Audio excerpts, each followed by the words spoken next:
கர்த்தருடைய பரிசுத்த நாமத்திற்கு ஸ்தோத்திரம்.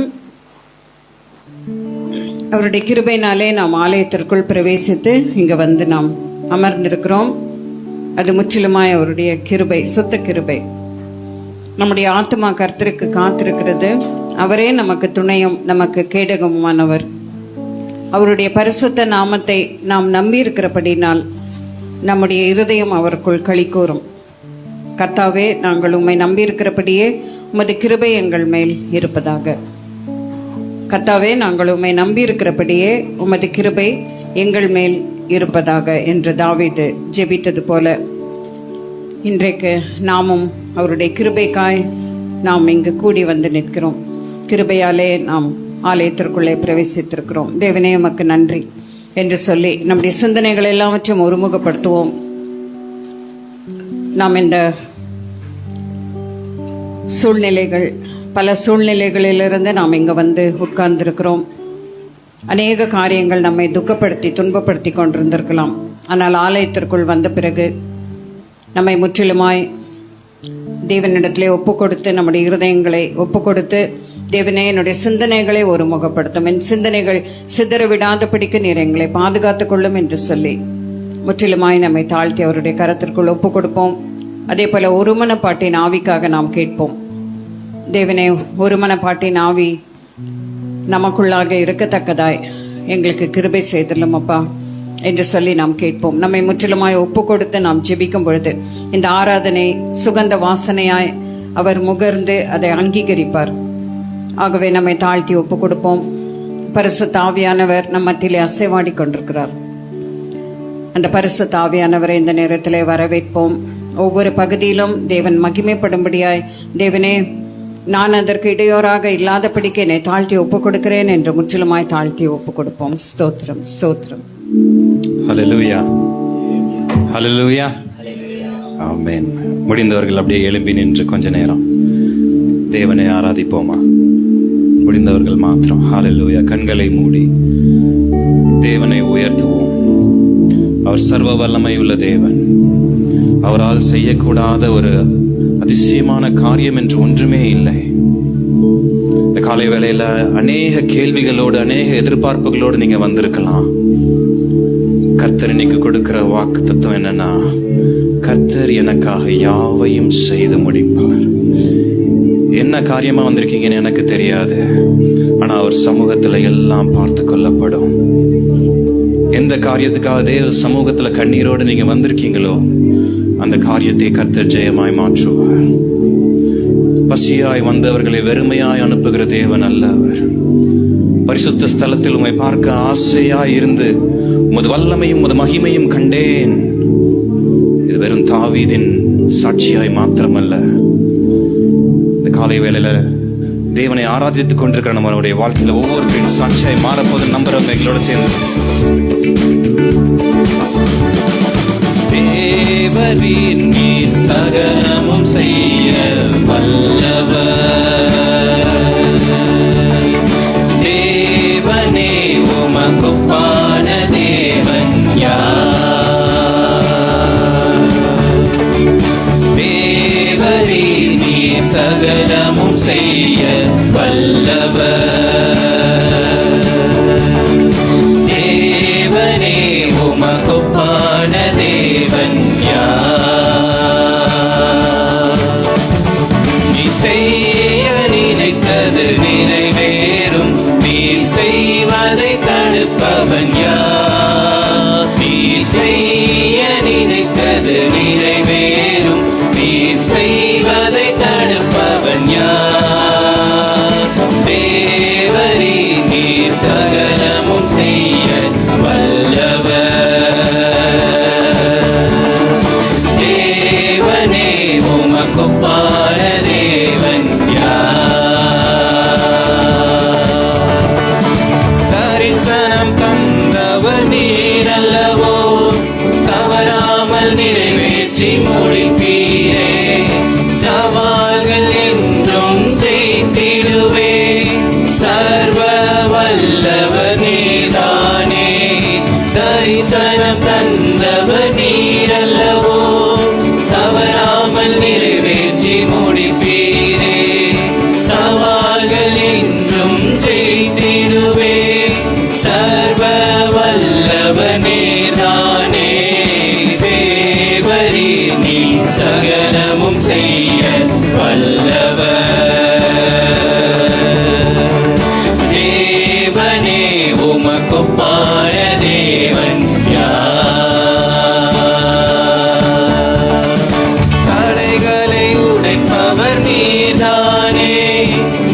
தடுப்பவர் எவரும் இங்கில்லையே. கடலையும் ஆற்றையும் கடந்திடுவே, கண்மலையே உம்மை துதித்திடுவே. தடைகளை உடைப்பவர் நீர்தானே, தடுப்பவர் எவரும் இங்கில்லையே. கடலையும் ஆற்றையும் கடந்திடுவே, கண்மலையே உம்மை துதித்திடுவே. தேவரே நீ சகலமும் செய்ய வல்லவர்.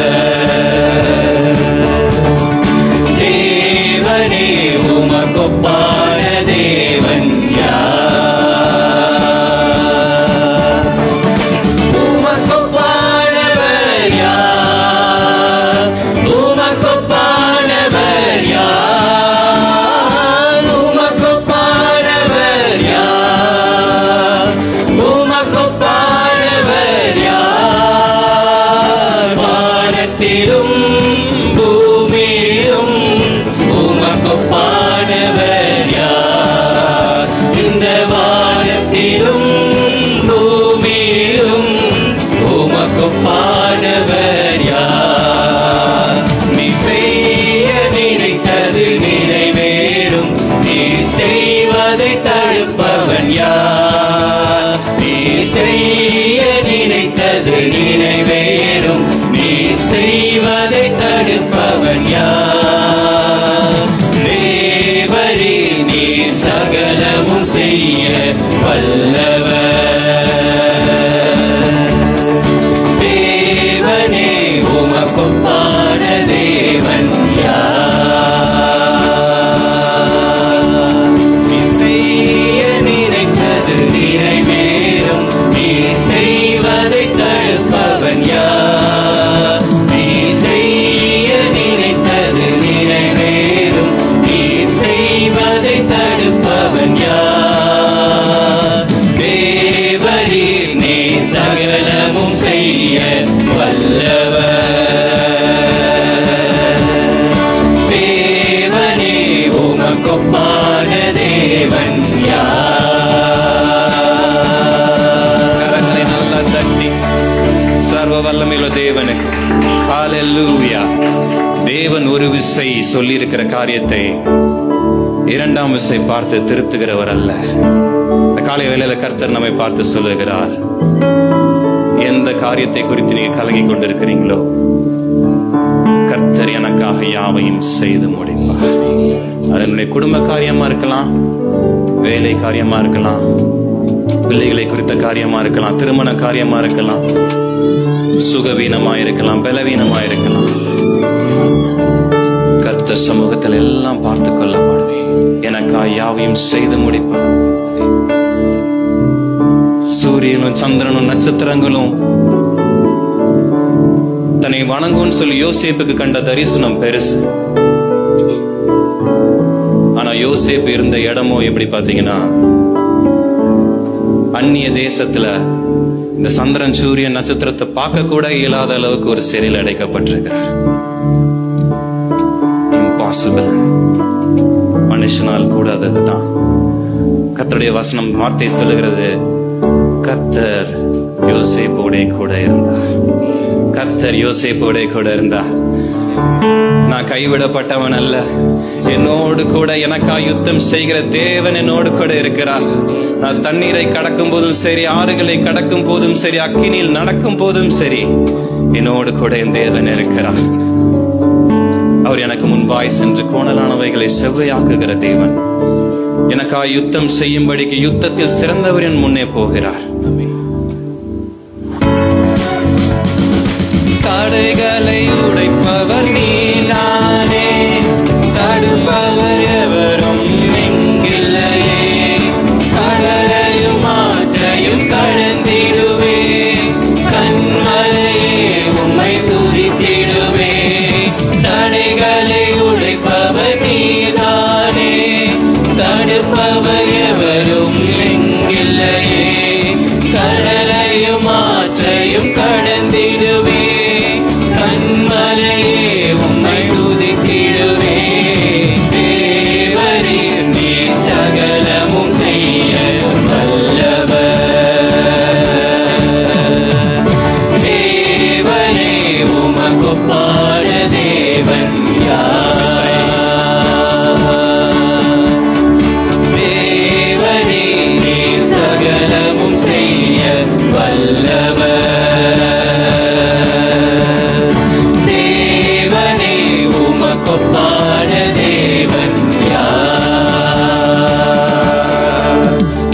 ஹalleluya. கரங்களை நல்லா தட்டி, அவருக்கு ஒப்பான தேவன் வானத்தின் மேலும் பூமியின் கீழும் எங்கும் கிடையாது.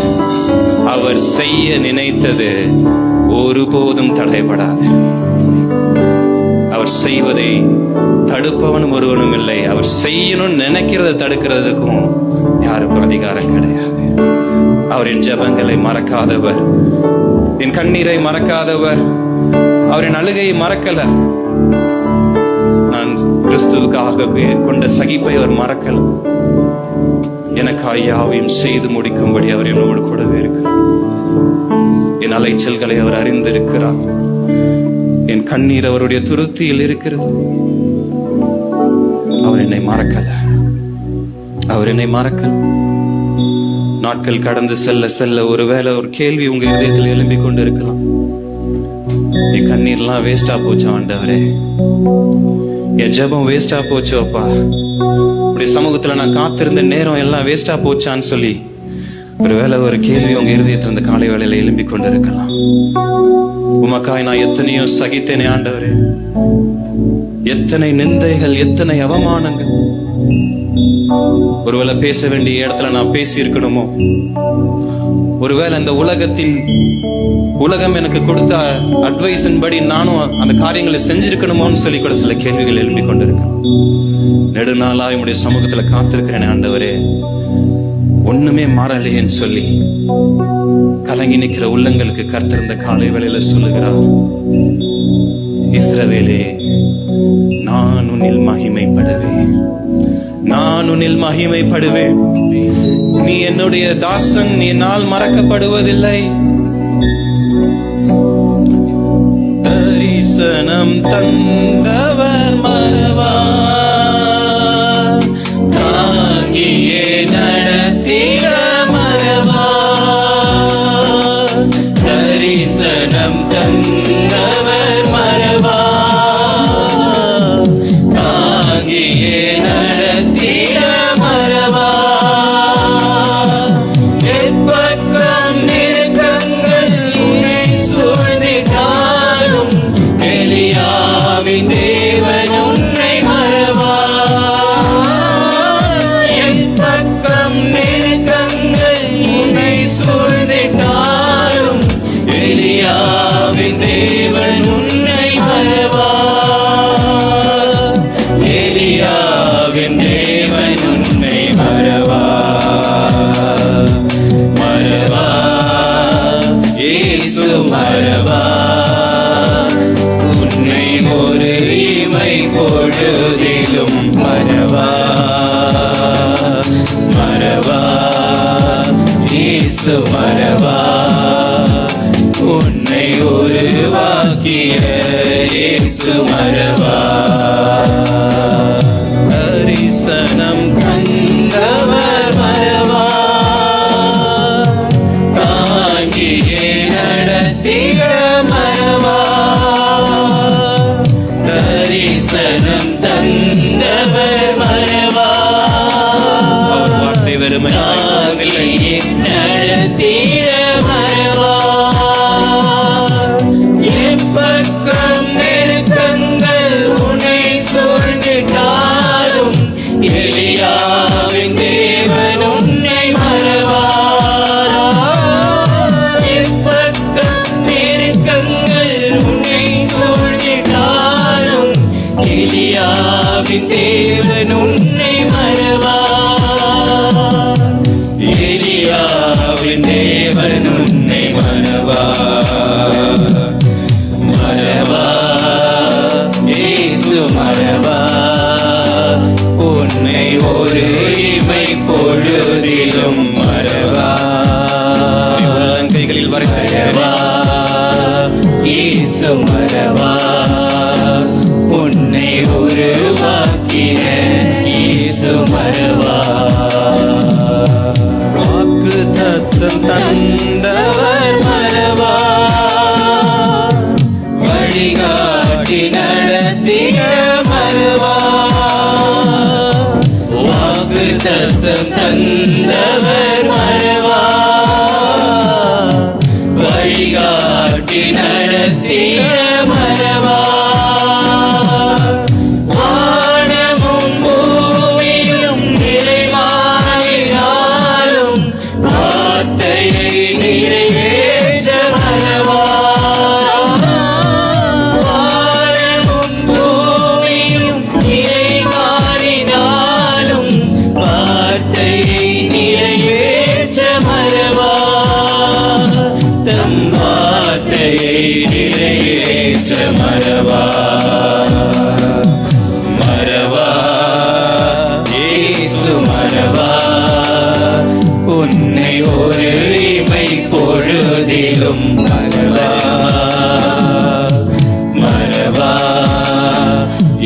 இயேசு மறவார், உன்னை உருவாக்கிய இயேசு மறவார், மறவார், இயேசு மறவார், உன்னை ஒரு இமை பொழுதிலும் மறவார், மறவார், இயேசு மறவார், உன்னை உருவாக்கிய இயேசு மறவார். அவர் என்னை மறக்கிறவர் அல்ல, தம்முடைய உள்ளங்கைகளில் என்னை வரைந்து வைத்திருக்கிறவர், எனக்காக யாவையும் செய்து முடிக்கிறவர். வானத்தின் மதகுகள் இருந்தா தான் இந்த காரியம் நடக்கும்னு சொல்லி யோரம் ராஜாவின் பிரதானியை போல நீங்க இந்த காலவேளையில் எண்ணிக்கொண்டிருக்கலாம். வானத்தை தம்முடைய கரங்களால் விரித்தவரின் கரம் என்னோடு கூட இருக்கிறது என்பதை இந்த காலை வேளையில மறந்துடாதீங்க. ஒரு ஏற்ற காலத்துல எனக்கு குறித்ததை நிறைவேற்றும் மற்றும் என்னை கைவிடாமல் இருக்கிற தேவன், சகலத்தையும் புதிதாக்குகிறவர். என் துக்க நாட்கள் முடிந்து போகும். துக்கத்தை கண்ட நாட்களுக்கும் துன்பத்தை கண்ட வருஷங்களுக்கும் சரியாய் உன்னை மகிழ்ச்சியாக்குகிற தேவன், எதிர்பார்த்திருக்கும் முடிவை எனக்கு தருபவர், எதிர்பார்த்த முடிவை தருபவரே, எனக்காக யாவையும் செய்பவரே, பார்த்த முடிவை தருபவரே, எனக்காக யாவையும் செய்பவரே, யெகோவாயிரே, யெகோவாயிரே, எல்லாமே செய்து முடிப்பீர். யெகோவாயிரே, யெகோவாயிரே, எல்லாமே செய்து முடிப்பீர். எதிர்பார்த்த முடிவை தருபவரே, எனக்காக யாவையும் செய்பவரே, எதிர்பார்த்த முடிவை தருபவரே, எனக்காக யாவையும் செய்பவரே, பலத்தால் செய்ய முடியாதையா, பராக்கிரமம் ஒன்றும் என்னில் இல்லையா, பலத்தால் செய்ய முடியாதையா, பராக்கிரமம் ஒன்றும் என்னில் இல்லையா, பலத்தாலும் அல்ல, பராக்கிரமம் அல்ல, ஆவியால் செய்து முடிப்பீர். பலத்தாலும் அல்ல, பராக்கிரமம் அல்ல, ஆவியால் செய்து முடிப்பீர்.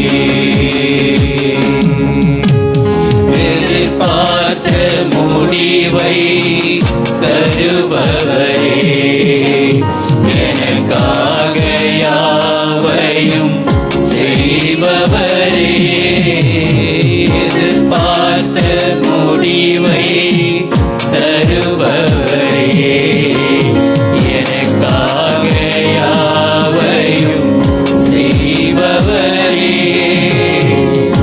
என்னில் நற்கிரியை தொடங்கியவர், குறித்த நாள் மட்டும் நடத்திடுவீர். என்னில் நற்கிரியை தொடங்கியவர், குறித்த நாள் மட்டும் நடத்திடுவீர். சகலத்தையும் நீ செய்ய வல்லவர்,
അതിനതിൻ കാലത്തിൽ നേർത്തിയായി செம்மையாய் உனக்காக யாவையும் செய்கிற தேவன் ஒருவர் உன்னோடு கூட இருக்கிறார். அவர் செய்ய நினைத்ததை தடுப்பவன் ஒருவனும் இல்லை. ஒருவரும் பூட்டக்கூடாதபடி திறக்கிறவரும் ஒருவரும் திறக்க கூடாதபடி பூட்டுகிறவரும் அவரே. இரும்பு தாழ்பால்களை முறித்து வெண்கல கதவுகளை உடைத்து அந்தகாரத்தில் இருக்கிற பொக்கிஷங்களின் ஒளிப்பிடத்தில் இருக்கிற புதையல்களில் கர்த்தர் இந்த காலைகளிலே உனக்கு கொடுக்கிறார். அன்னாலே எந்த காரியமாய் நீ தேவ சமூகத்துல வந்து இந்த காலை வேளையில கண்ணீர் வடித்தாயோ, இந்த காரியத்துல கர்த்தரின் மகிமை விளங்கும். நீ கர்த்தரை மகிமை செலுத்துகிற நாட்கள் சமீபமாயிருக்கிறது என்பதை நீ மறவாதே. நான் உன்னோடு கூட இருந்து செய்யும் காரியம் பயங்கரமாயிருக்கும் என்று சேனைகளின் கர்த்தர் சொல்கிறார். பூமியில எந்த ஜாதிகளிடத்திலும் செய்யப்படாத பெரிய காரியங்களை உனக்கு செய்வேன் என்று சொன்னீரப்பா. எங்கள் ஒவ்வொருவரையும் சமூகத்துல தாழ்த்துகிறோம் ஆண்டவரே. அப்படிப்பட்ட அனுபவத்தை எங்கள் ஒவ்வொருவரின் வாழ்க்கையிலும் கர்த்தர் தருவீராக. வெட்கத்துக்கு பதிலாக இரண்டத்தனையாயும் பலன் எங்களுக்கு வரட்டும். லட்சைக்கு பதிலாக சந்தோஷப்படட்டும் ஆண்டவர். இயேசுவின் நாமத்தின் மூலம் ஜெபிக்கிறோம். ஆமென். ஆண்டவரும் இரட்சகருமாயிருக்கிற இயேசு கிறிஸ்து என்ற அற்புதரின் திரு நாமத்திலே மீண்டும் ஒருமுறை உங்கள் அனைவருக்கும் சபையின் சார்பாக வாழ்த்துக்களை தெரிவித்துக் கொள்வதில் மிகவும் மனமகிழ்ச்சி அடைகிறோம். இந்த நாளுக்கென்று நியமிக்கப்பட்டிருக்கிற சங்கீதங்களின் புத்தகம் 14வது அதிகாரம். இந்த சங்கீதத்தை வாசிப்பதற்கு சகோதரி திருமதி வின்சென்ட் அவர்களை அன்போடு கூட அழைக்கிறேன். 16வது சங்கீதம் எழுந்து நின்று மாறி மாறி வாசிப்போம். சகோதரி திருமதி வின்சென்ட் அவர்களை சங்கீதத்துக்கு உதவி செய்யும்படி அன்போடு கூட கேட்கிறேன். கர்த்தருக்கே மகிமை. சங்கீதம் 16ஆம் சங்கீதம். தேவனே என்னை காப்பாற்றும், உம்மை நம்பி இருக்கிறேன். என்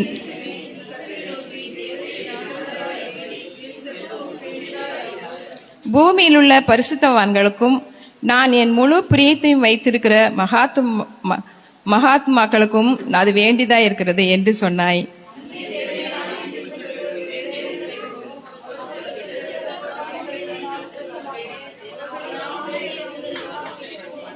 கர்த்தர் என் சுதந்திரமும் என் பாத்திரத்தின் பங்குமானவர்.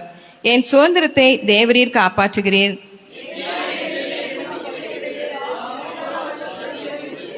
எனக்கு ஆலோசனை தந்த கர்த்தரை துதிப்பேன். ராக்காலங்களிலும் என் உள்ளந்தெரியங்கள் என்னை உணர்த்தும்.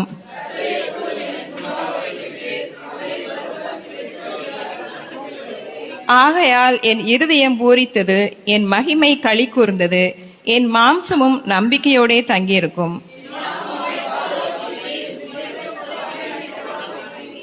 எல்லாம் சேர்ந்து ஜீவ மார்க்கத்தை எனக்கு தெரியப்படுத்துவீர். உம்மை சமூகத்தில் மரிபூரண ஆனந்தமும் உம்முடைய வலது பரிசத்தில் நித்திய பேரின்பம் உண்டது. கடந்த ஞாயிற்றுக்கிழமை மிகுந்த மனமகிழ்ச்சியோடு நாம் ஆண்டவராகிய இயேசு கிறிஸ்துவனுடைய உயிர்த்தெழுதலை கொண்டாடினோம். எப்படி நம் ஆண்டவராகிய இயேசு கிறிஸ்துவனுடைய உயிர்த்தெழுதலின் வல்லமையை கண்டிப்பாக பெற்றுக்கொள்ள வேண்டும் என்கின்ற ஒரு தெளிவான தரிசனத்தை நாம் அந்த நாளிலும் நாம் பெற்றுக்கொண்டோம். ஆண்டவராகிய இயேசு உயிர்த்தெழுந்த பிறகு ஏறத்தாழ 50 நாட்கள் பலருக்கு பல விதங்களிலே வெளிப்பட்டார் என்பதை நாம் பரிசுத்த வேதாகமத்திலிருந்து உறுதிப்படுத்திக் கொள்கிறோம். இன்றைக்கும் சில வசனங்களை நாம் பார்க்க போகிறோம். யோவான் எழுதின சுவிசேஷம் 20வது அதிகாரம் 19வது வசனம்.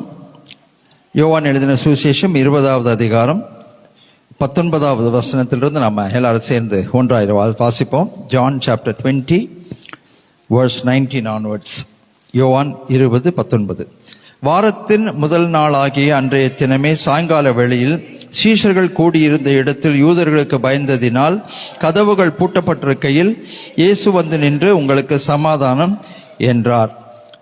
கதவுகள் உள்புறமாக பூட்டப்பட்டிருக்கிறது.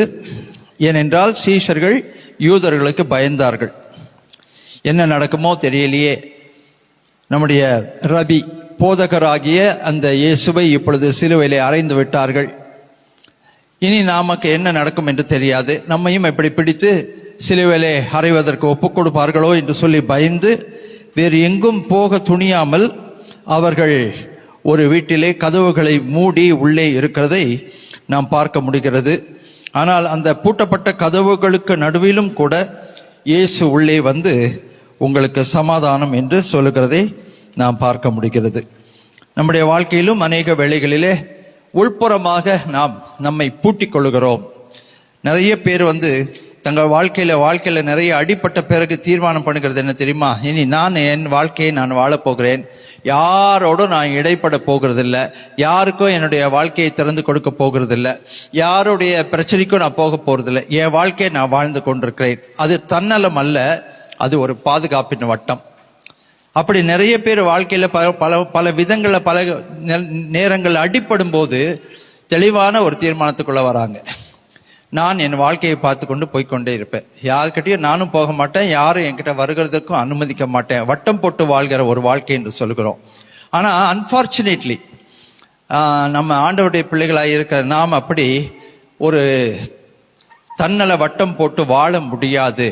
ஏனென்றால் ஆண்டவருடைய அன்பு நம்மை உந்தி தள்ளும் போது கண்டிப்பாக நாம் மற்றவரிடத்திற்கு போய்த்தான் ஆக வேண்டும் என்கின்ற ஒரு உணர்வை நாம் தெளிவாக புரிந்து கொள்கிறோம். அப்படி வட்டம் போட்டு வாழ்கிறவர்கள் உண்மையான ஒரு விசுவாசியாக இருக்க முடியாது என்பதையும் பரிசுத்த வேதாகமம் நமக்கு அதிகமாய் நமக்கு சொல்லிக் கொடுக்கிறது. கண்டிப்பா நம்ம மற்றவங்களோட இடைப்படும் போது நம்ம வாழ்க்கையில காயங்கள் ஏற்படத்தான் செய்யும். ஏனென்றால் எல்லாருமே நம்மை போல அல்ல. இது ஒரு தன்னலமான ஒரு உலகம், செல்ஃபிஷ் வேர்ல்டு என்று சொல்லி பார்க்கிறோம். இந்த தன்னலமான உலகத்துல எல்லாம் தன்னலமா தான் வாழ்ந்து கொண்டிருக்கிறாங்க.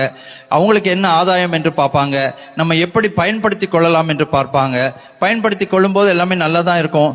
அதற்கு பிறகு அவங்களுக்குன்னு வரும்போது பாத்தீங்கன்னாக்கா அவங்க காரியத்தை அவங்க பார்த்துட்டு போகும்போது நமக்கு மிகவும் பாரமாக தான் இருக்கும்.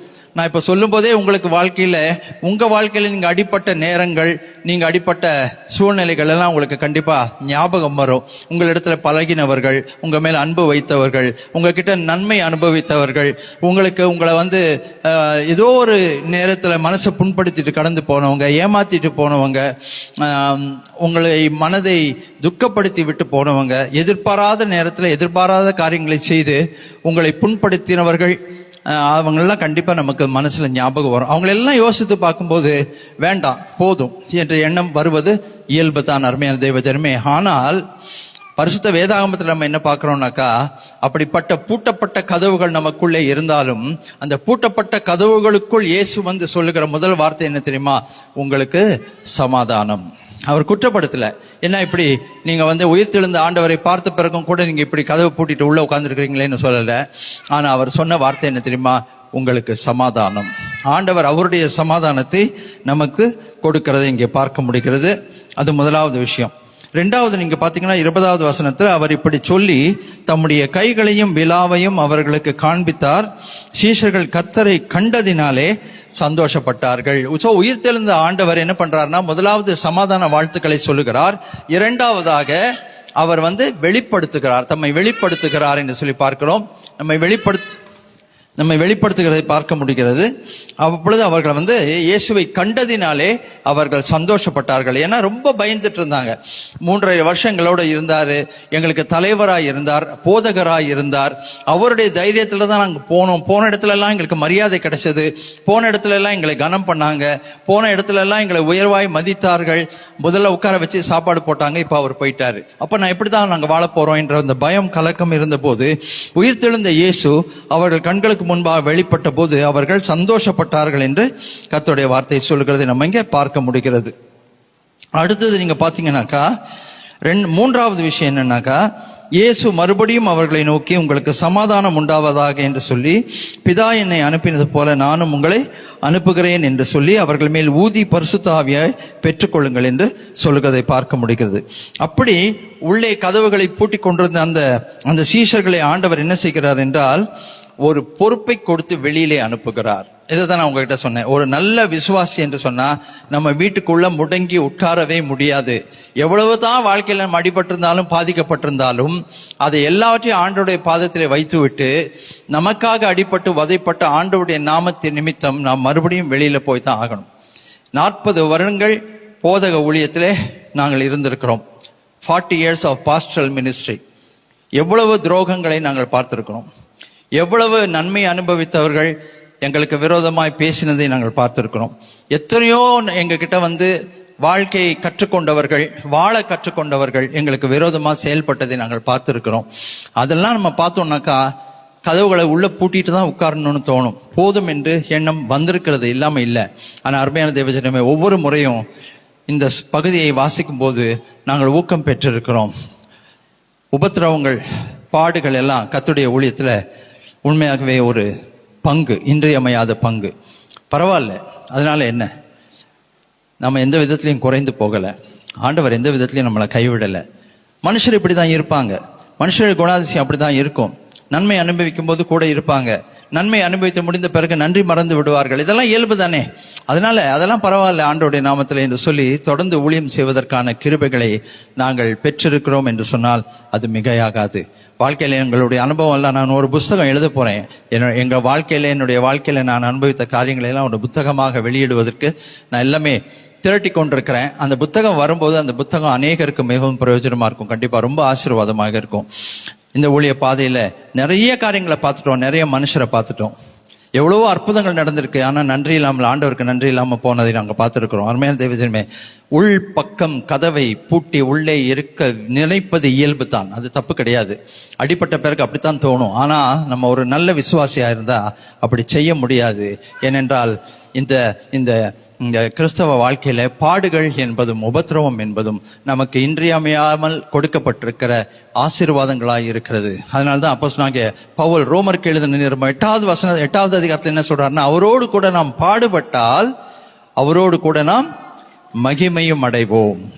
அவரோடு கூட நம்ம உபத்திரவப்பட்டா, அந்த உபத்திரவங்களின், கிறிஸ்துவின் உபத்திரவங்களின் ஒரு பங்கா நாமும் கூட நம்ம ஏற்றுக்கொண்டா, அந்த உபத்திரங்களின் நிமித்தம் நம்முடைய வாழ்க்கையில ஆசீர்வாதங்கள் கண்டிப்பா வரும். ஆனா அதுக்கு ஒரு மெச்சூரிட்டி வரணும். கண்டிப்பா அதுக்கு ஒரு முதிர்ச்சி, மனசுல ஒரு மன முதிர்ச்சி நமக்கு வந்தாதான் அந்த தீர்மானங்களை நாம் ஏறெடுத்து நாம் வாழ முடியும். அருமையான தேவஜனமே, ஏனென்றால் சில காயங்கள் ஆறக்கூடாத காயங்கள், சில காயங்கள் ரொம்ப ஆழமான காயங்கள். அந்த காயங்களை பற்றி யோசிக்கும் போதே கூட இனி மனிதரே வேண்டாம் என்று சொல்லக்கூடிய இயல்பான எண்ணங்கள் நமக்குள்ள வரும். ஆனா ஆண்டவர் என்ன செய்கிறார் தெரியுமா? அவர் நம்மை இது எல்லாவற்றையும் மேற்கொள்வதற்கு நம்மை அபிஷேகிக்கிறார்.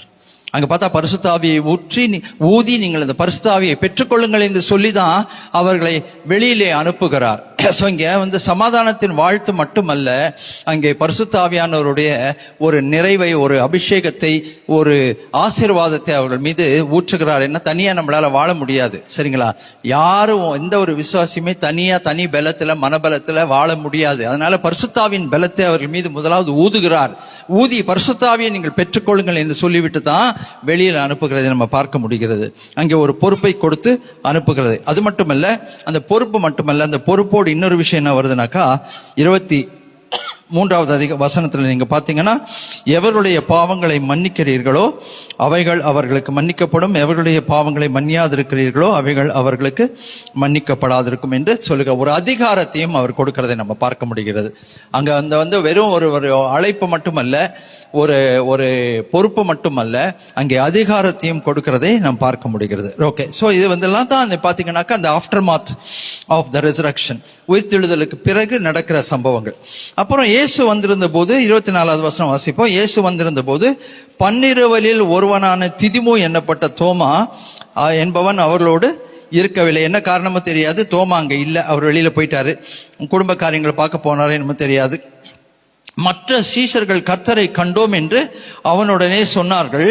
அதற்கு அவன், அவருடைய கைகளில் ஆணிகளால் உண்டான காயத்தை நான் கண்டு அந்த காயத்தில் என் விரலை இட்டு என் கையை அவருடைய விழாவில் போட்டால் ஒழிய விசுவாசிக்க மாட்டேன் என்று சொல்லுகிறார். இப்போ இந்த தோமாவை பத்தி நிறைய பேசுறாங்க. நம்பிக்கை இல்லாத தோமா என்றெல்லாம் சொல்றாங்க. ஆங்கிலத்தில் சொல்லும்போது டவுட்டிங் தாமஸ் அப்படின்னு சொல்லுவாங்க. விசுவாசம் இல்லாத தோமா, நம்பிக்கையற்ற தோமா, அப்படியெல்லாம் பேசுவாங்க. ஆனா அவரை பற்றி அப்படி தரக்குறைவாக பேசக்கூடாது. ஏன்னா அவர் என்ன நினைக்கிறாருன்னா, நானும் தானே இந்த மற்றவர்களைப் போல எல்லாவற்றையும் இழந்து விட்டு வந்தேன், நானும் தானே மற்றவர்களைப் போல அன்பு பாராட்டினேன், நானும் தானே மற்றவர்களைப் போல ஊழியம் செய்தேன், நானும் தானே ஆண்டவருக்கு உண்மையா இருந்தேன், நான் ஆண்டவரை காட்டி கொடுக்கவும் இல்லை, நான் ஆண்டவரை மறுதலிக்கவும் இல்லை. ஆனா மறுதளித்தவனுக்கு கூட ஒரு தரிசனம் கிடைச்சது, ஆனா எனக்கு கிடைக்கல. இதெல்லாம் இயல்பு தானே. நீங்களும் நானும் இருந்தா தான் கண்டிப்பா அப்படிதான் யோசித்து பார்த்திருப்போம். கண்டிப்பா ஐயோ எனக்கு ஏன் இந்த நிலைமை, ஏன் என் மீது ஆண்டவர் இப்படி ஒரு வைராக்கியம் வைத்திருக்கிறார், ஏன் எனக்கு காண்பிக்கல, நான் ஏதாவது தப்பு பண்ணேனா குற்ற மனசாட்சி உள்ள வந்திருக்கோம். ஆனா அதனால என்ன சொல்றாருன்னா, இல்ல நீங்க சொல்றதெல்லாம் வச்சு நாங்க நம்ப மாட்டேன், நான் அவரை என் கண்களால் காண வேண்டும். அப்புறம் என்னுடைய விரல்களை அவருடைய காயத்திலே வைத்து நான் பார்த்தால் ஒழிய விசுவாசிக்க மாட்டேன் என்று சொல்லுகிறதை பார்க்க முடிகிறது. 26வது வசனத்துல, மறுபடியும் 8 நாளைக்கு பின்பு அவருடைய சீஷர்கள் வீட்டுக்குள்ளே இருந்தார்கள், தோமாவும் அவர்களோடு இருந்தான். கதவுகள் திரும்பவும் பூட்டப்பட்டிருந்தது. அப்பொழுது இயேசு அவர்கள் நடுவே நின்று மறுபடியும் சொன்ன வார்த்தை என்ன தெரியுமா? உங்களுக்கு சமாதானம் என்றார். பின்பு அவர் தோமாவை நோக்கி, நீ உன் விரலை இங்கே நீட்டி என் கைகளை பார், உன் கையை நீட்டி என் விலாவிலே போடு, அவிசுவாசியாக இராமல் விசுவாசியாயிரு என்று சொன்னான். இதுதான் அந்த வைராக்கியத்துக்கு கிடைத்த பரிசு. இதுதான் அந்த நம்பிக்கைக்கு காத்து. அந்த 8 நாள் எப்படி இருந்திருக்கும் தோமாவுக்கு யோசித்து பாருங்க. ஏன் எனக்கு இந்த நிலைமை, ஏன் எனக்கு இந்த நிலைமை, ஏன் இப்படி பண்ணாது, ஏன் எனக்கு தரிசனம் கொடுக்கல அப்படின்னு. அந்த மற்ற சீஷர்கள் இந்த தோமாவை எப்படி பார்த்திருப்பாங்க? ஓ ஏதோ இருக்கு போல, அதனால்தான் இயேசு இவருக்கு தரிசனம் கொடுக்கலன்னு சொல்லி அவர்களும் கூட ஒருவேளை அவரை கொஞ்சம் தாழ்மையை பார்த்திருக்கலாம், தாழ்வாக பார்த்திருக்கலாம். அது எல்லாத்தையும் தாங்கிட்டு அந்த 8 நாட்கள் ஒவ்வொரு நாளும் ஒவ்வொரு வினாடி பொழுதும் எதிர்பார்த்து காத்திருக்கிற ஒரு தோமாவை நாங்கள் பார்க்க முடிகிறது அங்க. ஆனால் 8 நாளைக்கு பின்னால ஆண்டவர் அந்த தோமாவுக்கு தரிசனம் காண்பிக்கிறார். அது மட்டுமல்ல, அவர் சொல்ற வார்த்தை என்ன தெரியுமா? அப்படி சொல்லி, நீ என்னுடைய உன் காயங்களிலே நீ என்ன சொன்னாயோ அதை போல நீ கைகளில் பாரு, கையை நீட்டி என் விலாவிலே போடு, அவிசுவாசியாயிராமல் விசுவாசியாயிரு என்று சொன்னார். தோமா அவருக்கு பிரதியுத்தரமாக, என் ஆண்டவரே என் தேவனே என்றான். என் ஆண்டவரே என் தேவனே, உரிமை பாராட்டி சொல்லுகிறார். என் ஆண்டவர், என் அடிக்கடி உங்களுக்கு நான் சொல்லிக் கொடுக்கிறதான், இயேசுன்னு சொல்லாதீங்க, என் இயேசுன்னு சொல்லுங்க, என் அப்பான்னு சொல்லுங்க, என் தகப்பன் என்று சொல்லுங்க, என் ஆண்டவர் என்று சொல்லுங்க, என் தேவன், என் ரட்சகர், என் மீட்பர். இன்னைக்கு காலையில நான் ஆங்கில ஆராதனையில் பகிர்ந்து கொண்ட போது அந்தோனி அம்மாவுடைய சந்தோஷோடைய அம்மா அவங்க சாட்சி சொன்னாங்க. இதை நான் பாஸ்டர் பிரசங்கம் பண்ணதை கேட்டதிலிருந்து என் வாழ்க்கையில நான் டெய்லி என் டிபியில் நான் எழுதுறேன், என் ஆண்டவரே, என் ரட்சகரே, என் மீட்பரேன்னு சொல்லி சாட்சி சொன்னாங்க. அவ்வளவு சந்தோஷமா இருந்தது. அருமையான தேவஜனமே, அவர் நம்மை சொந்தம் பாராட்டுகிறார். இவர்கள் என் ஜனங்கள் என்று சொல்கிறார். இவர்கள் என் ஜனமா இருப்பார்கள், நான் அவர்கள் தேவனா இருப்பேன் என்றதுதான் தேவனுடைய இதய துடிப்பு என்பதை நம்ம நிறைய புத்தகங்களை பார்க்கிறோம். எசேக்கியேல் அடிக்கடி பார்க்கிறோம். அப்படிப்பட்ட அண்டசராஷ்டிரத்தின் அதிபதி சர்வ வல்லமையுள்ள தேவனே நம்மளை பார்த்து இவர்கள் எனக்கு சொந்தம்னு சொல்லும் போது, நீங்களும் நானும் ஏன் இந்த ஏசப்பாவை சொந்தம்னு நம்ம சொல்ல மாட்டேங்கிறோம்? ஏன் அவர் என்னுடைய ஆண்டவர், என் ரட்சகர், என் தகப்பன் என்று சொல்ல மாட்டேங்கிறோம்? ஆண்டவரே, ரட்சகரே, மீட்பரேன்னு சொல்றோம். என் ஆண்டவர், என் ரட்சகர், என் மீட்பர் என்று சொன்னா எவ்வளவு நல்லா இருக்கும் இல்லையா? நமக்காக கல்வாரி சிலுவை சுமந்தவர் இல்லையா? அவருக்காக நம்ம சில நேரத்தில் வெட்கப்படுகிறோம். அப்படி வெட்கப்படாதபடி அவருடைய நாமத்தை நாம் உச்சரிக்கவும் அவருடைய அன்பை மற்றவர்களுக்கு பகிர்ந்து கொள்ளவும் நாம் நம்மை ஒப்பு கொடுக்க வேண்டும். அதை நம்ம பார்க்கிறதை நம்ம இங்க சொல்றதை நம்ம பார்க்க முடிகிறது. அதற்கு இயேசு, தோமாவே, நீ என்னை கண்டதினாலே விசுவாசித்தாய், காணாதிருந்தும் விசுவாசிக்கிறவர்கள் பாக்கியவான்கள் என்று சொல்லுகிறார். அப்புறம் இயேசு தேவனுடைய குமாரனாகிய கிறிஸ்து என்று நீங்கள் விசுவாசிக்கும்படியாகவும் விசுவாசித்து அவருடைய நாமத்தினாலே நித்திய ஜீவனை அடையும்படிக்கும் இவைகள் எழுதப்பட்டிருக்கிறது. இயேசு எழுதியிராத நிறைய அற்புதங்களை செய்தார். அது எதற்காக என்றால், கடைசி வசனம், இயேசு தேவனுடைய குமாரனாகிய கிறிஸ்து என்று நீங்கள் விசுவாசிக்கும்படியாகவும் விசுவாசித்து அவருடைய நாமத்தினாலே நித்திய ஜீவனை அடையும்படியாகவும் இவைகள் எழுதப்பட்டிருக்கிறது. இயேசுதான் தேவனுடைய ஒரே குமாரன் என்ற அந்த தரிசனத்தை கர்த்தர் வெளிப்படுத்துகிறார். சீமோன் பேதுரு அதை ரொம்ப அழகா சொல்றாரு. நான் யார் என்று மக்கள் சொல்லுகிறார்கள் என்று அவர் ஒரு கேள்வி கேட்கிறாரு. அப்போ சில அந்த சீஷர்கள் சொல்றாங்க, நீங்க எலியான்னு சொல்றாங்க, நீங்க தீர்க்கதரிசின்னு சொல்றாங்க, நீங்க மோசே என்று சொல்றாங்க, இப்படியெல்லாம் உங்களை பத்தி சொல்றாங்கன்னு சொல்லும் போது, அது இருக்கட்டும், நீங்க என் கூட 3 வருஷம் இருந்திருக்கீங்களே, நீங்க என்னை பத்தி என்ன சொல்றீங்க அப்படின்னு கேட்கிறாரு. அதற்கு பேதுரு உடனே சொல்றாரு, நீர் ஜீவனுள்ள தேவனுடைய குமாரனாகிய கிறிஸ்து.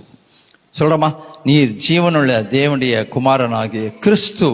ஆண்டவர் சொல்றாரு, இந்த தரிசனத்தின் மேல், இந்த வெளிப்பாட்டின் மேல் என் சபையை நான் கட்டுவேன், பாதாளத்தின் வாசல்கள் அதை மேற்கொள்வதில்லை. அல்லேலூயா.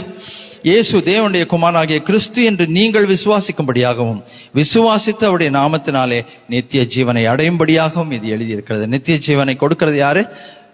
மரித்தோரிலிருந்து உயிரோடு எழுந்த ஆண்டவராகிய இயேசு கிறிஸ்து. அல்லேலூயா, ஆமென். சாரி.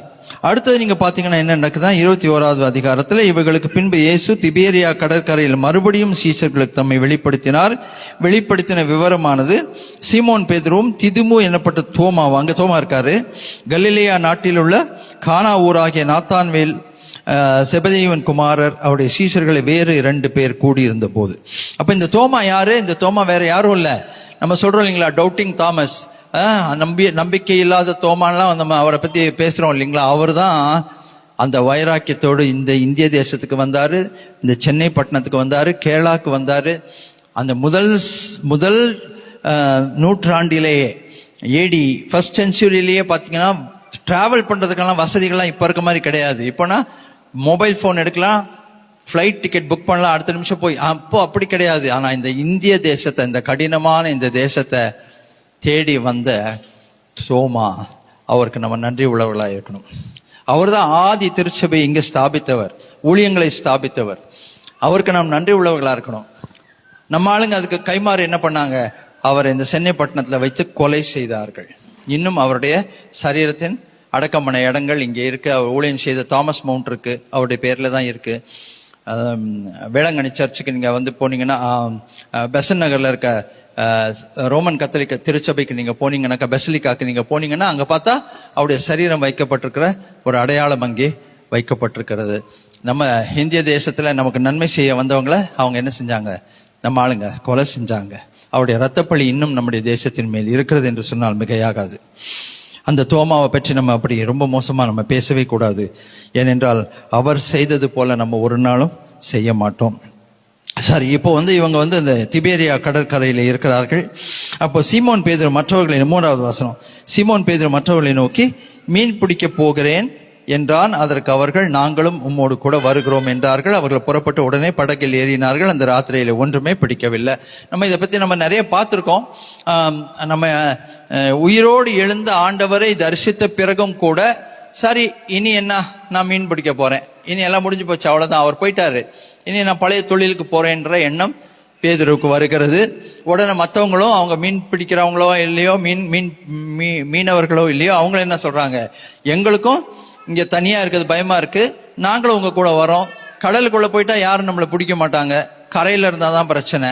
இல்ல சில நேரத்தில் நம்ம இப்படிதான் யோசிக்கிறோம், இங்க இருந்தா பெட்டர், நம்ம அங்க போயிட்டா, சில யோசிப்பாங்க வயசான காலத்துல, நம்ம சொந்த ஊருக்கு போயிட்டா அங்க பொழைச்சிக்கலாம், நம்ம இங்க இருந்தா கஷ்டப்படணும், நிறைய எண்ணங்கள் நமக்குள்ள வரும். இங்க இருந்தா நல்லா இருக்கும், இங்க இருந்தா பாதுகாப்பா. இல்ல இல்ல இல்ல, ஆண்டவர் எங்கே நம்ம வைக்கிறாரோ அங்கதான் நமக்கு பாதுகாப்பு, அங்கதான் நமக்கு ஊழியம், அங்கதான் நமக்கு ஆசீர்வாதம். சோ அந்த மாதிரி எண்ணங்கள் வரும்போதெல்லாம், ஆண்டவரே நாங்க எங்க இருக்கணும்னு நீங்க விரும்புறீங்க அப்படின்றத நம்ம கேட்கும்போது, கண்டிப்பாக அதற்குரிய அந்த தரிசனம், அந்த வெளிப்பாடு நமக்கு கிடைக்கும் என்று சொல்லி நம்ம பார்க்கிறோம். ஆனா இப்ப என்ன நடந்ததுன்னா, இவங்க புறப்பட்டு போனாலும் அங்க ஒன்றுமே கிடைக்கல இல்லையா. மீன் கிடைக்கும்னு போறாங்க, நான் ஒன்றும் கிடைக்கல. சில நேரத்துல அப்படிதான், நம்ம உலக பிரகாரமா யோசிச்சு இங்க போலாம், இப்படி போலாம், அப்படி போலான்னு யோசிச்சு ஏதாவது லாபம் சம்பாதிச்சலாம்னு நினைப்போம். ஆனால் அங்க போனா நமக்கு ஏமாற்றம் ஒன்றுதான் மிஞ்சும். ஏன்னா நம்ம சுய சித்தத்தின் அடிப்படையில் நம்ம போறோம், ஆண்டவர்கிட்ட நம்ம கேட்டு போல, ஆண்டவருடைய ஆலோசனை வாங்கி கொண்டு போல, சுய சித்தத்தின்படி நம்ம போறோம். ஆனால் அங்க என்ன நடக்குது, ஏமாற்றமே மிஞ்சுகிறது. ஆனா விடியற் காலமான போது இயேசு கரையிலே நின்றார். அவரை இயேசு என்று சீஷர்கள் அறியாதிருந்தார்கள். இயேசு அவர்களை பார்த்து ஒரு கேள்வி கேட்கிறாரு, புசிக்கிறதற்கு ஏதாகிலும் உங்களிடத்தில் உண்டா என்றார். அதற்கு ஒன்றும் இல்லை என்றார்கள். இது வாழ்க்கையினுடைய தத்துவம், மிக முக்கியமான ஒரு வாழ்க்கையினுடைய தத்துவம். என்ன தத்துவம்னா, உங்ககிட்ட ஏதாவது இருக்கிறதா? இதுவரைக்கும் நீங்க வாழ்க்கையில சம்பாதித்தீர்கள், வாழ்க்கையில நிறைய பொருளை சேர்த்து வச்சிங்க, வாழ்க்கையில நிறைய காரியங்களை சாதிச்சிடலான்னு நீங்க செஞ்சீங்க. ஆனா ஏதாவது லாபம் கண்டீங்களா அப்படின்னு கேட்டா நிறைய பேர் என்ன சொல்லுவாங்க, இல்லைங்க, நான் எதிர்பார்த்த எதுவுமே எனக்கு கிடைக்கல, நான் ஏமாற்றத்தோடு தான் வாழ்க்கையில வாழ்ந்து கொண்டிருக்கிறேன், நான் என்னென்னமோ எதிர்பார்த்தேன், இப்படி நடந்துரும் அப்படி நடந்துரும், சாதிச்சிடலான்னு நினைச்சேன் இல்லையா. நிறைய பேர் என்ன பண்ணுவாங்க தெரியுங்களா, இந்த கோர்ஸ் படிச்சா இந்த கோர்ஸ்ல அப்படியே மேல அப்படியே ஒரு 3 வருஷத்துல வேலையை ஜாயின் பண்ணி பெரிய ஒரு மேனேஜர் போஸ்டுக்கு, சீனியர் மேனேஜர் போஸ்டுக்கு வந்துடலான்னு நினைப்பாங்க. ஆனா அங்க போனா சின்ன ஒரு வேலையில சின்ன சம்பளத்துல தான் இருப்பாங்க. ஏதாவது கிடைச்சதான்னு கேட்டா இல்லைங்க. ஏன், என்ன காரணம்? சுயம். என்ன காரணம்? சுயம். நான் நினைக்கிற காரியம், நான் இதை சாதிச்சிடலாம், நான் பிடிச்சிடலாம், நான் மடக்கி போட்டுடலாம், நான் இப்படி மாத்திடலாம், நான் சாதிச்சிடலாம், இப்படி யோசிக்கிற எண்ணங்கள் எல்லாம் நமக்கு அவமாய் போகிறது. வாழ்க்கையில கடைசியில் நீ என்னதான்பா நீ சம்பாதிச்ச, என்னதான் நீ அனுபவிச்ச அப்படின்னு கேட்டா தலையை கீழே தொங்க போட்டுக்கிட்டு என்ன தெரியுமா சொல்லுவோம்? பெருசா நாங்க எதுவுமே சாதிக்கலைங்க, எதிர்பார்த்த எதுவுமே கிடைக்கலைங்க, ஏமாற்றத்தோட தான் இருக்கிறோம். ஏன் தெரியுமா? காரணம் என்னவென்றால் நம்முடைய திட்டங்கள்ல உயிர்த்தெழுந்த இயேசுவை நாம் இணைத்து கொள்ளவில்லை. ஏனென்றால் அவருடைய சித்தம் என்ன என்று இன்னும் நாம் கேட்டு அறிந்து கொள்ளவில்லை. அவருடைய சித்தத்தை அறிந்தும் செய்யாமல் போகிறோம். சுயமாய் நாம் செயல்படுகிறோம். நமக்குள்ள இருக்கிற எண்ணங்கள், நம்ம திட்டங்கள், நாம் இப்படி சாதிச்சிடலாம் நம்ம நினைக்கிற நினைவுகள் தான் மேலோங்கி இருக்கிறதே ஒழிய ஆண்டவருடைய சித்தம் என் வாழ்க்கையில என்னன்றதை இன்னும் நான் கன்சல்ட் பண்ணவே இல்லை. அதை தெரிந்தாலும் அதை செய்வதற்கு நான் ஆயத்தமாக இல்லை. ஆகவே என் வாழ்க்கையில என்ன நடக்குது தெரியுமா? டோட்டல் ஜீரோ, ஒரு எம்டினஸ், ஒரு வெறுமை என் வாழ்க்கையில. ஏதாவது இருக்கான்னு கேட்டா ஒன்னும் பெருசா நான் சாதிக்கலைங்க, ஒன்னும் பெருசா கிழிக்கலைங்க, ஒன்னும் கிடைக்கலைங்க. நீ அப்ப எதிர்பார்த்த எதிர்பார்ப்புகள் எல்லாம் என்னாச்சு? எல்லாம் அவமா போச்சு, ஒண்ணுமே இல்லை. நீ எடுத்த பிரயாசங்கள் எல்லாம் வீணா போச்சு, ஒண்ணுமே இல்லை. என்னதான் நெட் ரிசல்ட்? என்ன நெட் ரிசல்ட்? ஜீரோ. அப்பதான் என்ன நடக்குதுன்னு பாருங்க. அப்பொழுது அவர் நீங்கள் படகுக்கு வலது புறமாக, 6வது வசனம், அப்பொழுது அவர் நீங்கள் படகுக்கு வலது புறமாக வலையை போடுங்கள், அப்பொழுது உங்களுக்கு அகப்படும் என்றார். அப்படியே அவர்கள் போட்டு திரளான மீன்கள் அகப்பட்டதினால் அதை இழுக்க மாட்டாதிருந்தார்கள். பாத்தீங்களா? அப்போ ஆண்டவர் ஒரே ஒரு வார்த்தை தான் சொல்றாரு.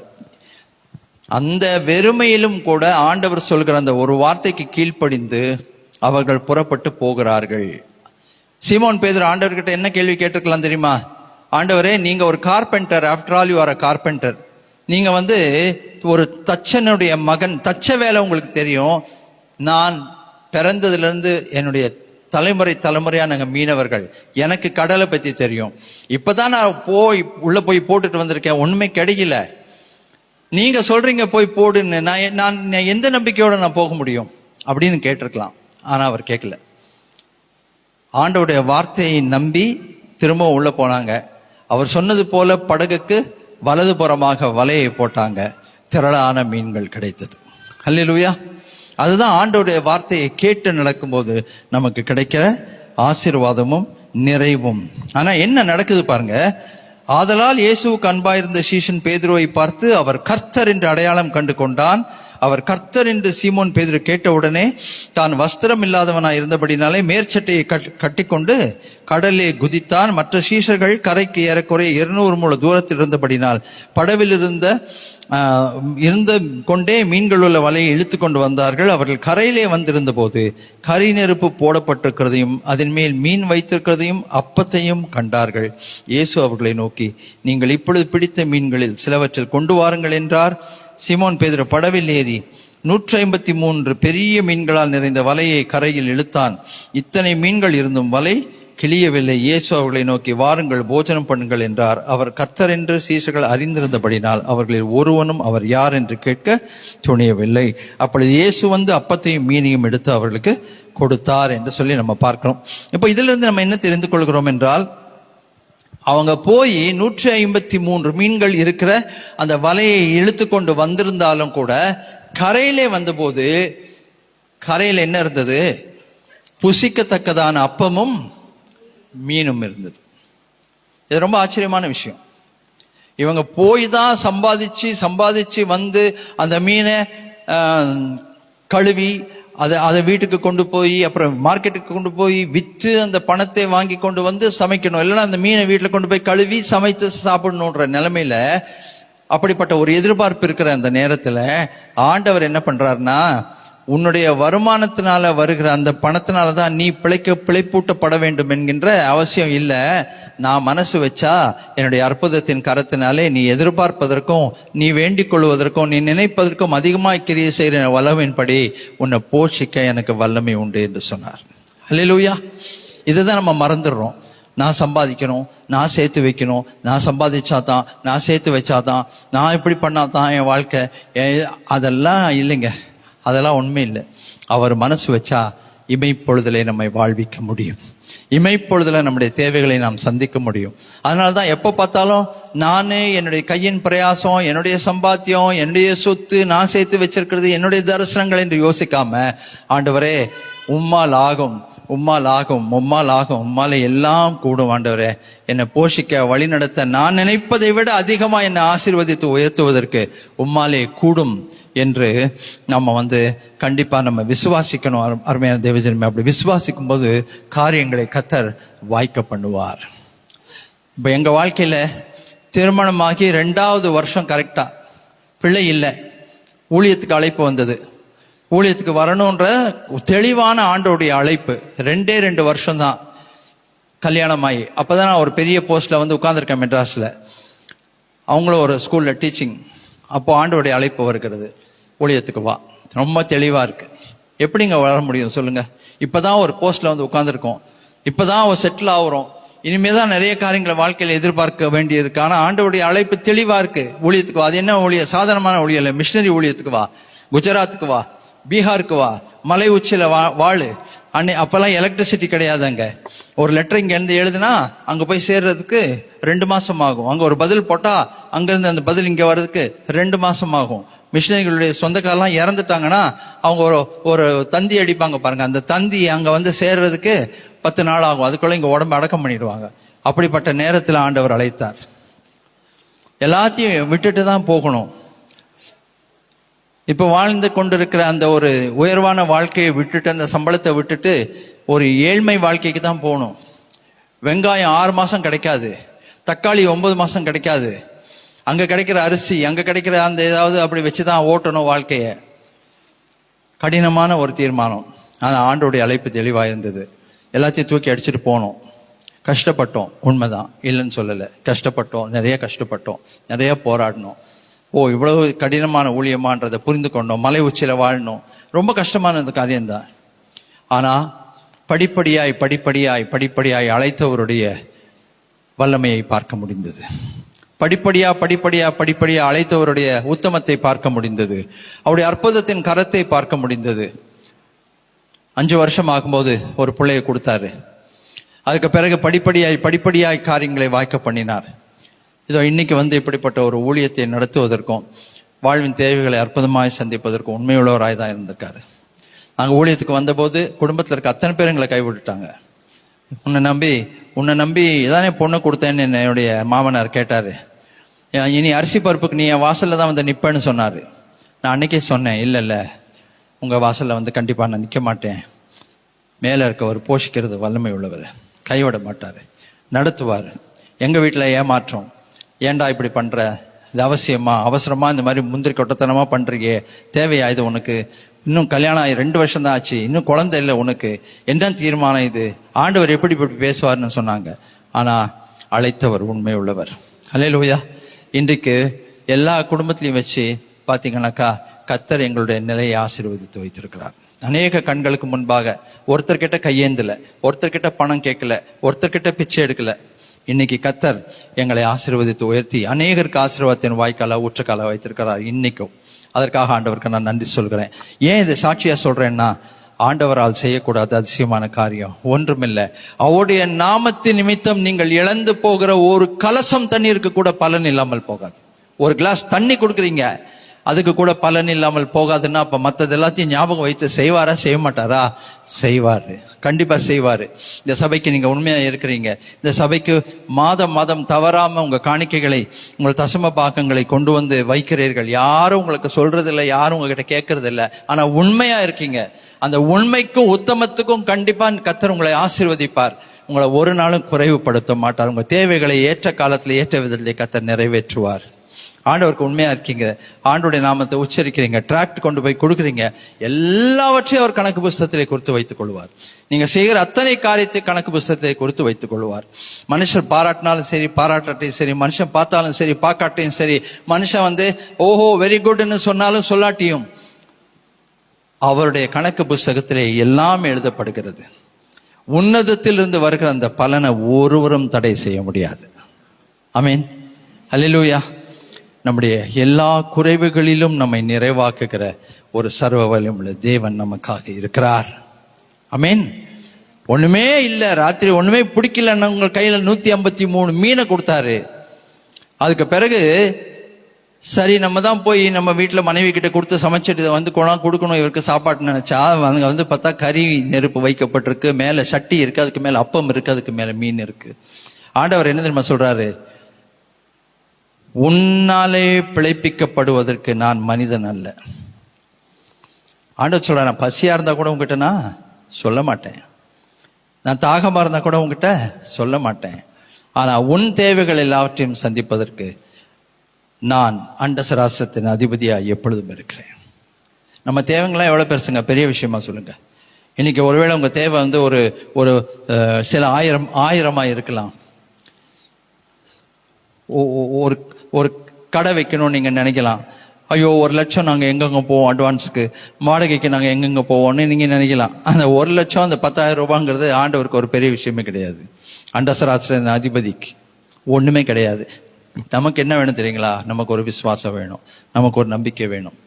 நமக்கு ஆண்டவர் இருக்கார், செய்வார் என்ற அந்த ஆணித்தரமான நம்பிக்கையும் விசுவாசமும் இருந்தா போதும். செய்வார். விசுவாசத்தை கனம் பண்ணுகிறவர் செய்வார். நம்முடைய முகங்களை வெட்கப்படுத்த மாட்டார். ஆமென்.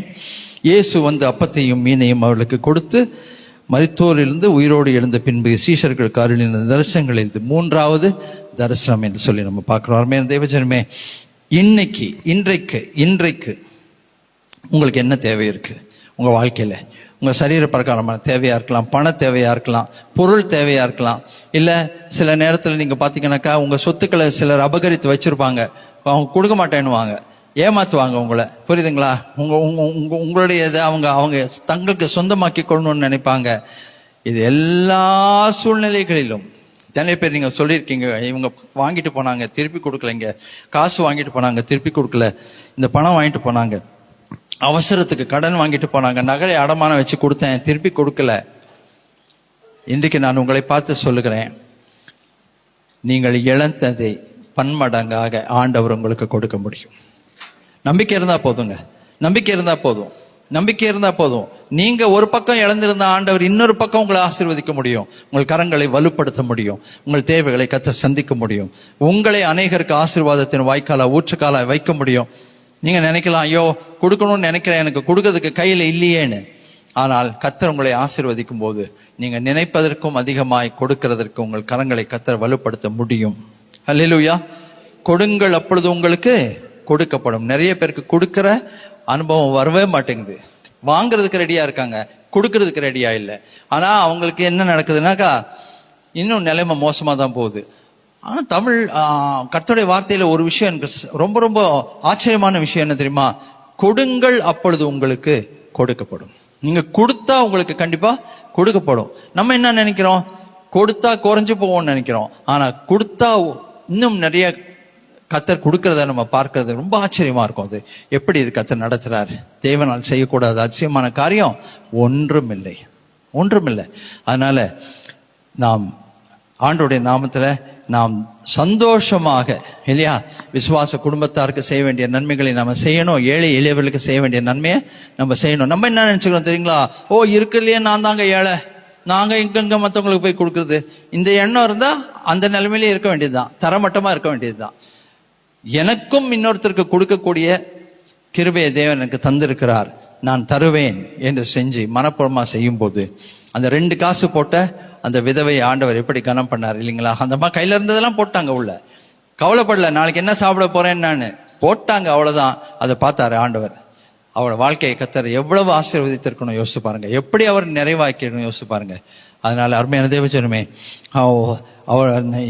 நான் தான் பண்ணணும், நான் தான் சம்பாதிக்கணும், நான் தான் பண்ணணும், என் வாழ்க்கையை நான் தான் நடத்தணும், இந்த எண்ணத்தை இன்னையோடு விட்டுருங்க. அவர் மனசு வச்சா 1000 பேருக்கு உங்களை ஆசீர்வாதத்தின் வாய்க்காலாய் ஊற்றுக்காலாய் வைப்பார். கர்த்தர் உங்களை ஆசீர்வதிக்கும் போது நீங்க எவ்வளவு மற்றவங்களை நினைச்சு செய்றீங்களோ, ஏழை நினைச்சு செய்றீங்களோ, அதை பாக்குறாருங்க. அதுக்கப்புறம் இன்னும் உங்க காலங்களை கர்த்தர் வலுப்படுத்துவார், இன்னும் உங்களை தடைப்படுத்துவார். நிறைய பேருக்கு செய்யறதற்கு கண்டிப்பா உங்களை ஆண்டவர் ஆசீர்வதிப்பார். எதுக்கு தெரியுமா நம்ம கேட்கணும்? என்னை ஆசீர்வதிங்க ஆண்டவரே, நான் நிறைய பேருக்கு ஆசீர்வாதத்தின் வாய்க்காலா ஊற்றுக்காலா இருக்கணும். இப்படிதான் நம்ம ஜெபம் இருக்கணும். என்னை ஆசீர்வதிங்க ஆண்டவரே, நான் நிறைய பேருக்கு ஆசீர்வாதமா இருப்பேன். I will be a blessing to many people ஆண்டவரே. தன்னலமா வாழ மாட்டேன். எனக்கு என்னுடைய காரியத்தை பார்த்துட்டு என்னுடைய சேர்த்து வச்சுட்டு எனக்கு சேர்த்து வச்சு எனக்கு நகை சேர்க்கணும், எனக்கு பணம் சேர்க்கணும், எனக்கு இது பண்ணணும், எனக்கு இது வேணும், எனக்கு இது வாங்கணும், அது வாங்கணும், இது வாங்கணும், நான் இப்படி எல்லாம் வாழணும் ஆண்டவரே நினைச்சீங்கன்னாக்கா அதே நிலைமையில் இருக்க வேண்டியதுதான். ஆனால் என்றைக்கு நீங்கள் மற்றவர்களை நினைத்து நான் மற்றவர்களுக்கு செய்வேன், இந்த நிலைமையில கூட நான் மற்றவங்களுக்கு ஆசீர்வாதமா இருப்பேன்னு நினைக்கிறீங்களோ, அன்றையிலிருந்து உங்கள் வாழ்க்கையில ஒரு உயர்வையும் ஒரு ஆசீர்வாதத்தையும் ஒரு செழிப்பையும் ஒரு நன்மையும் ஒரு நிறைவையும் பார்க்கிறது மட்டுமல்ல, நீங்கள் அநேகருக்கு ஆசீர்வாதமா இருக்கும்படி தேவன் உங்களை கண்டிப்பா ஆசீர்வதிப்பார். அப்படிப்பட்ட கிருபையை தேவன் நமக்கு தந்தருள்வாராக. ஜெபம் செய்வோம். இன்றைக்கு என்ன ஆண்டவர் உங்களோடு பேசினார் என்பதை நீங்க கொஞ்சம் அப்படியே யோசித்து பாருங்க. ஏனென்றால் பேசுகிற தெய்வம் பேசிக்கொண்டே தான் இருப்பார். ஏற்றுக்கொள்வதும் ஏற்றுக்கொள்ளாததும் அது நம்ம கிட்ட இருக்கு. காதுகளை அடைத்துக் கொள்வதும் கதவுகளை அடைத்துக் கொள்வதும் கதவுகளை திறந்து வெளியில போறதும் நம்ம கரத்துல தான் இருக்குங்க. இன்னைக்கு அந்த பூட்டப்பட்ட கதவுங்க நீங்க பூட்டி வச்சிருக்கீங்க பாத்தீங்களா, அந்த கதவெல்லாம் கொஞ்சம் திறந்து விடுங்க. இந்த செய்தி உங்களுக்கு பிரயோஜனமா இருந்தா, இன்றைக்கு உள்ள என்னென்ன கதவெல்லாம் பூட்டி வச்சிருக்கீங்க, இனிமே இதை நான் செய்ய மாட்டேன், இனிமே நான் போக மாட்டேன், இனிமே இவன் கிட்ட போக மாட்டேன், இவனை ஏற்றுக்கொள்ள மாட்டேன், இனிமே இதெல்லாம் எனக்கு தேவையில்லை, இனிமே நான் இப்படிதான் இருப்பேன், நான் தன்னலமா தான் இருப்பேன், நான் என் காரியத்தை பார்த்துட்டு இருப்பேன், எல்லாம் அந்த கதவை தயவுசெய்து துறங்க, உள்ள இருந்து துறங்க. வெளிப்படுத்தின விசேஷத்துல ஆண்டவர் சொல்லும்போது என்ன சொல்றாரு, இதோ நான் வாசற்படியில் நின்று கதவுகளை தட்டுகிறேன், ஒருவன் திறந்தால் நான் தட்டுகிற சத்தத்தை கேட்டு திறந்தா நான் அவங்களுக்குள்ள உள்ள போய் நான் என்ன செய்வேன், அவனோட போஜனம் பண்ணுவேன், ஐக்கியம் கொள்வேன். ஆனா இங்கே நீங்க பாத்தீங்கன்னா பூட்டப்பட்ட கதவுகளுக்குள் வந்து நிக்கிறதுக்கு அவருக்கு அதிகாரம் இருக்கிறது. அல்லேலூயா. சோ சில நேரத்துல வெளியில நின்று தட்டுறாரு, அப்பவும் நம்ம திறந்துடணும்.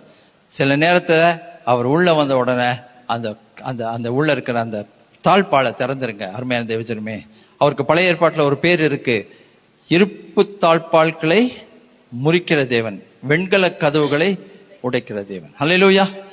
அவர் உடைக்கணும்னு நினைச்சானா உடைச்சு உள்ள பூந்தாருன்னு வச்சுக்கோங்க, எல்லாம் அப்புறம் பூட்டே போட முடியாது. ஆனா அவர் பாவம் வெளியில் நின்று தட்டுறாரு. இன்னைக்கு தட்டுறாரு, இப்ப தட்டுறாரு, இந்த செய்தியில உங்களை தட்டுறாரு. கதவை திறந்துருங்க. திறந்தா அவர் உள்ள வந்து வாசம் பண்ணுவார், ஐக்கியம் கொள்வார், உங்களை ஆசீர்வதிப்பார். அநேகருக்கு உங்களை ஆசீர்வாதத்தின் வாய்க்காலா ஊற்றுக்காலா வைப்பார்.